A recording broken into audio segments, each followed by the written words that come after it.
সে একটা জায়গায় এসে রেশন কার্ড করে, রেশন কার্ড করলে একটা জায়গার তার একটা ঠিকানা করে, তার একটা নাম্বার 2 সে করে কি ড্রাইভিং লাইসেন্স করে, নাম্বার 3 সে কি করে একটা ওখানে একটা আমরা ভোটার কার্ড তৈরি করে, তারপরে যে তৈরি করে আধার কার্ড তৈরি করে, দরকার বলে আধার কার্ড তৈরি করার পরে সে সেখানে অ্যাড্রেস দিয়ে একটা পাসপোর্ট তৈরি করে।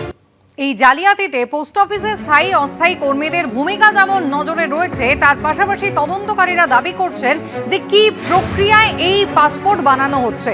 প্রথমে যার পাসপোর্ট বানানো হবে তার ভুয়ো পরিচয়পত্র এবং ভুয়ো শিক্ষাগত সার্টিফিকেট তৈরি করা হতো, তার ভিত্তিতে যথাযথ পাসপোর্টের আবেদন তারা করত, আর সেই তথ্যটা আগে ভেরিফিকেশন করা হতো এবং তারপর অরিজিনাল পাসপোর্ট কিন্তু তৈরি হতো ভুয়ো নথিপত্রের বদলে, আর তারপর সেই পাসপোর্টটা ডেলিভারির জন্য পৌঁছতে নির্দিষ্ট পোস্ট অফিসে। পুলিশ সূত্রে দাবি করা হচ্ছে পোস্ট অফিসেই কিন্তু এর যে এন্ড এপিসোড সেইটা চালু হতো। কারসাজি করে পাসপোর্টের খামের গায়ে ভুয়ো ঠিকানা আটকে দেওয়া হতো, যার কোনো অস্তিত্বই নেই। ফলে শেষ পর্যন্ত ঠিকানা ডেলিভারি না হয়ে খামটা কিন্তু আবার ফিরে আসতো পোস্ট অফিসে। পোস্ট অফিসের যে কর্মীরা এই চক্রের সঙ্গে জড়িত তারা খামটা রিসিভ করতেন, আর তারপর 2 থেকে 5 লক্ষ টাকার বিনিময়ে সেটা পৌঁছে যেত নির্দিষ্ট লোকের হাতে।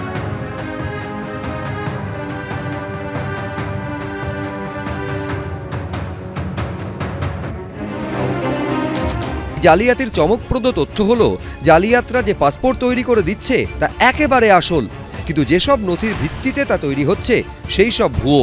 পাসপোর্ট তৈরি করতে বার্থ সার্টিফিকেট, মাধ্যমিক থেকে শুরু করে শেষ শিক্ষাগত যোগ্যতা অবধি সব সার্টিফিকেট, ভারতীয় নাগরিক হওয়ার পরিচয়পত্র বাধ্যতামূলক, কিন্তু যারা ভারতের নাগরিক নন তাদের কাছে তো এসব কিছুই থাকবে না।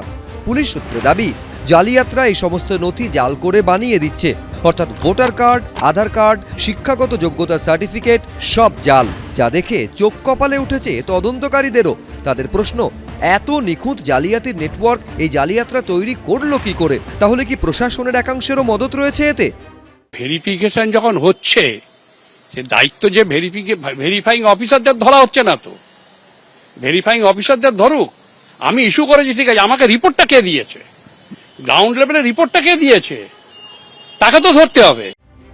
এই জালিয়াতিতে আরেকটা জিনিস তদন্তকারীদের অবাক করেছে, পাসপোর্ট ডেলিভারির আগে পুলিশ ভেরিফিকেশন বাধ্যতামূলক। বহু সাধারণ মানুষের অভিজ্ঞতা, এই পুলিশ ভেরিফিকেশন পর্বে সামান্য নথির হেরফের হলেও বিস্তর ছোটাছুটি করতে হয়, পাসপোর্ট হাতেই পাওয়া যায় না। সেখানে এত লোকের এত জাল নথি সেই ভেরিফিকেশন পর্ব পেরিয়ে গেল কি করে? ওয়েস্ট বেঙ্গলের প্রত্যেকটা থানায় বা ডিডি, ক্যালকাটা পুলিশের ডিডি প্রত্যেকটা থানায় একটা করে সাব ইন্সপেক্টর থাকে, যার কাজ হচ্ছে এগুলোকে ভেরিফাই করা। কিন্তু এই ভেরিফিকেশন জেনুইন পাসপোর্ট, আপনি যখন জেনুইন পাসপোর্ট অ্যাপ্লিকেশন করলেন এবং সেখানে যে ডকুমেন্টগুলো দিলেন সেগুলো অথেন্টিকেশন করতে হয়, কিন্তু এরা করে না। পাসপোর্ট জালিয়াতির প্রসঙ্গে পুলিশ ভেরিফিকেশনের বিষয়টি আদালতেও ওঠে। সেখানে সরকারি আইনজীবী স্পষ্ট জানান, এক্ষেত্রে পুলিশের যোগ থাকলে তারাও গ্রেফতার হবে। 27 সেপ্টেম্বর রিজিওনাল পাসপোর্ট অফিসের তরফে অভিযোগের ভিত্তিতে এই ঘটনায় এফআইআর দায়ের করেছে ভবানীপুর থানা। ময়ূখ ঠাকুর চক্রবর্তী, আবির দত্ত, এবিপি আনন্দ।